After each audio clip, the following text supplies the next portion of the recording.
안녕하세요. 저는 투키 스튜디오를 공동 운영하고 있는 정유미라고 합니다. 저희 스튜디오에서는 웹사이트나 인쇄물, 데이터 시각화 작업을 주로 하고 있습니다. 저는 책 안녕 월경컵, 안녕 페미사이클의 저자이기도 합니다. 제가 오늘 소개드릴 분은 디자인 스튜디오 무리노노의 대표 박은지님입니다. 은지님은 상업적 영역보다는 주로 비영리 영역 그리고 사회 문제를 다루는 곳에서 주로 일을 해오셨습니다. 박은지님을 처음 만난 건 2016년이었습니다. 당시 저는 막 퇴사를 한 시점이었는데요. 여성 혐오적 문화나 몇 년 전 일어난 세월호 사건으로 인해 무기력감을 많이 느끼고 있을 때였습니다. 그러다 한 워크숍에서 박은지님을 알게 되었습니다.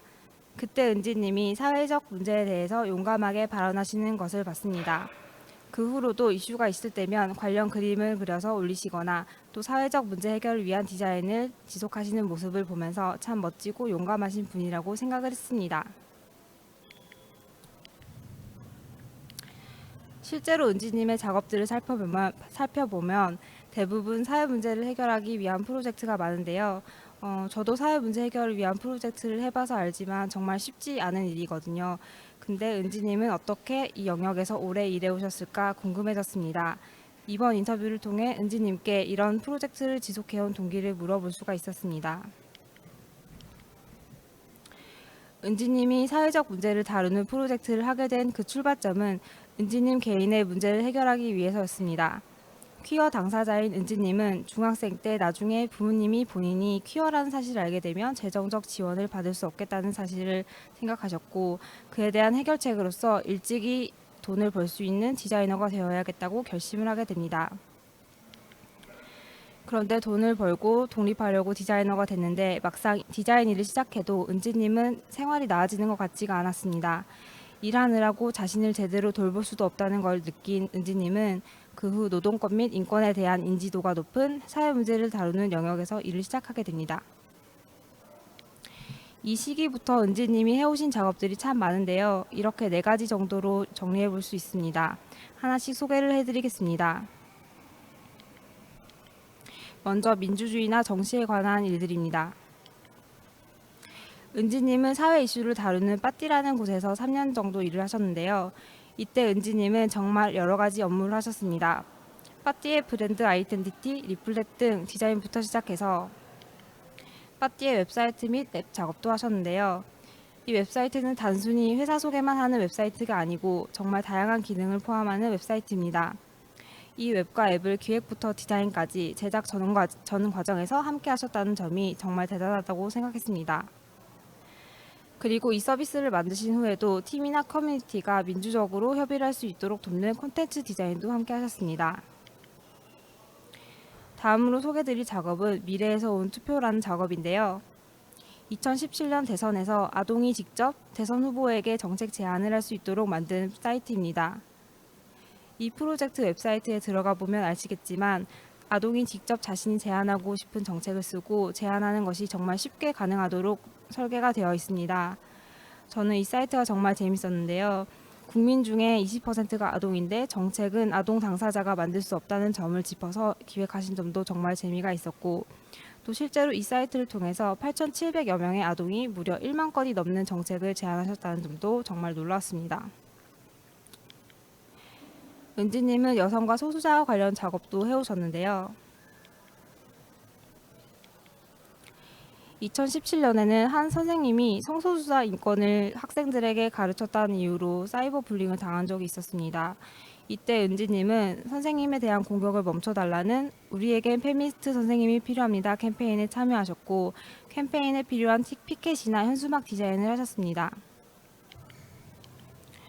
뿐만 아니라 개인적으로는 허니 클로버 레인보우 클럽을 만들어서 퀴어 문화와 소식을 공유하기도 하셨습니다.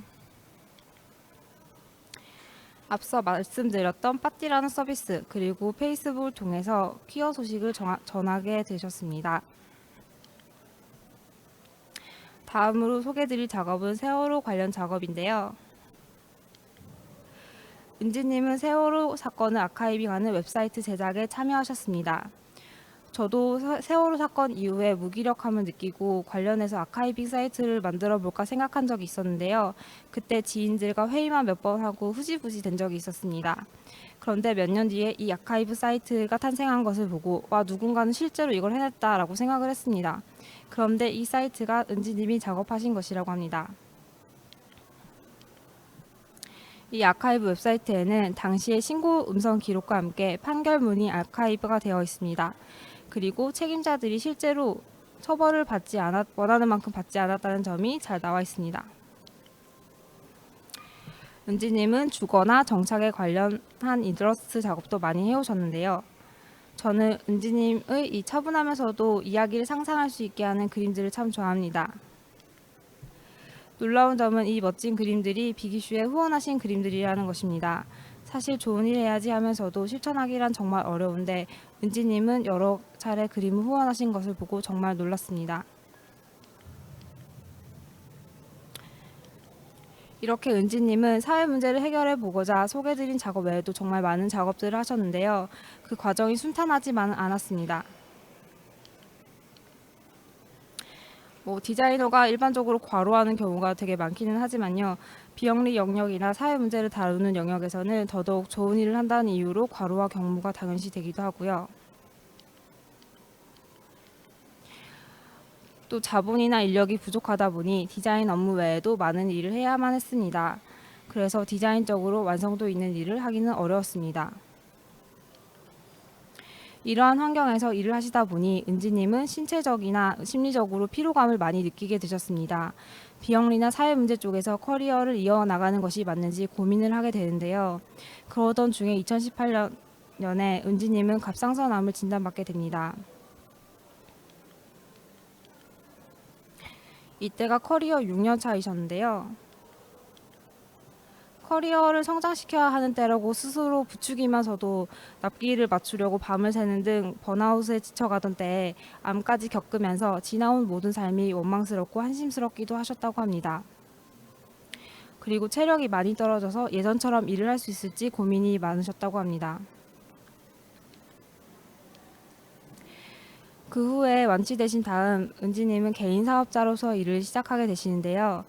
할 수 있는 일이 디자인밖에 없었고 체력이 많이 떨어진 상태여서 집에서 할 수 있는 일을 하시기로 한 것입니다. 스튜디오 이름은 무리노노라고 지으셨는데요. 사실 클라이언트에게 첫 인상이 될 이 이름을 무리노노로 하기란 쉽지가 않았을 텐데요. 그럼에도 불구하고 무리를 하지 않겠다는 의지가 정말 돋보입니다. 워낙 비영리 쪽 작업을 많이 해오셨기 때문에 이때도 관련 작업들을 많이 받으셨습니다. 인권단체 브랜딩이나 캠페인 사이트 등 비영리 작업을 하셨습니다.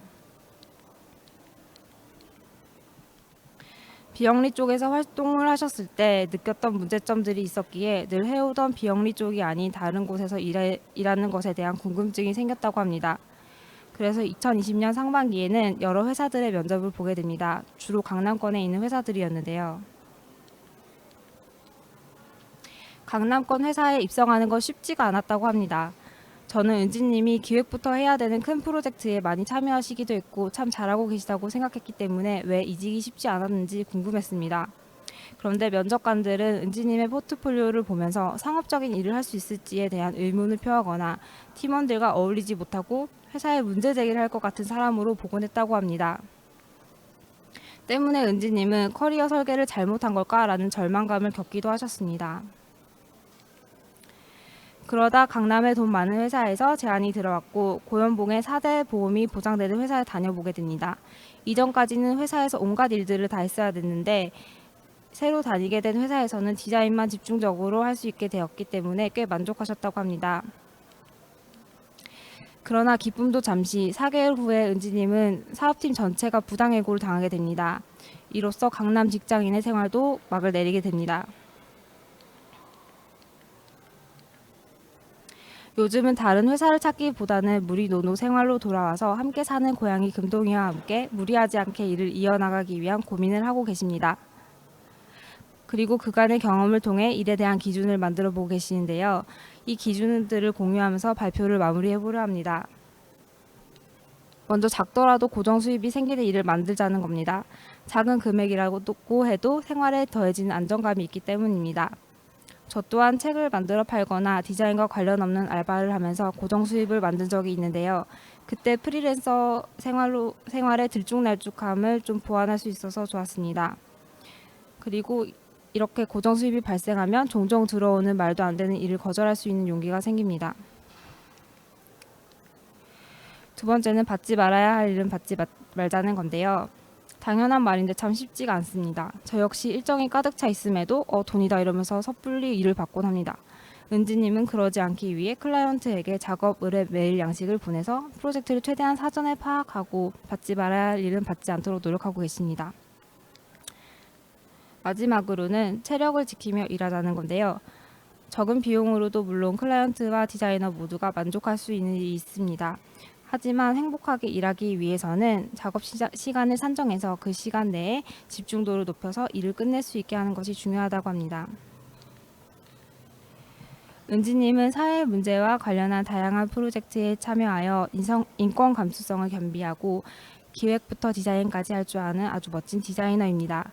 그러니 예산이 알차고 멋진 일이 있으면 그리고 비슷한 고민을 하는 디자이너가 있다면 은지님에게 연락을 주세요. 개인 포털 사이트 무리노노.com 그리고 인스타 은지박에서 은지님의 소식을 팔로우해 주세요. 감사합니다.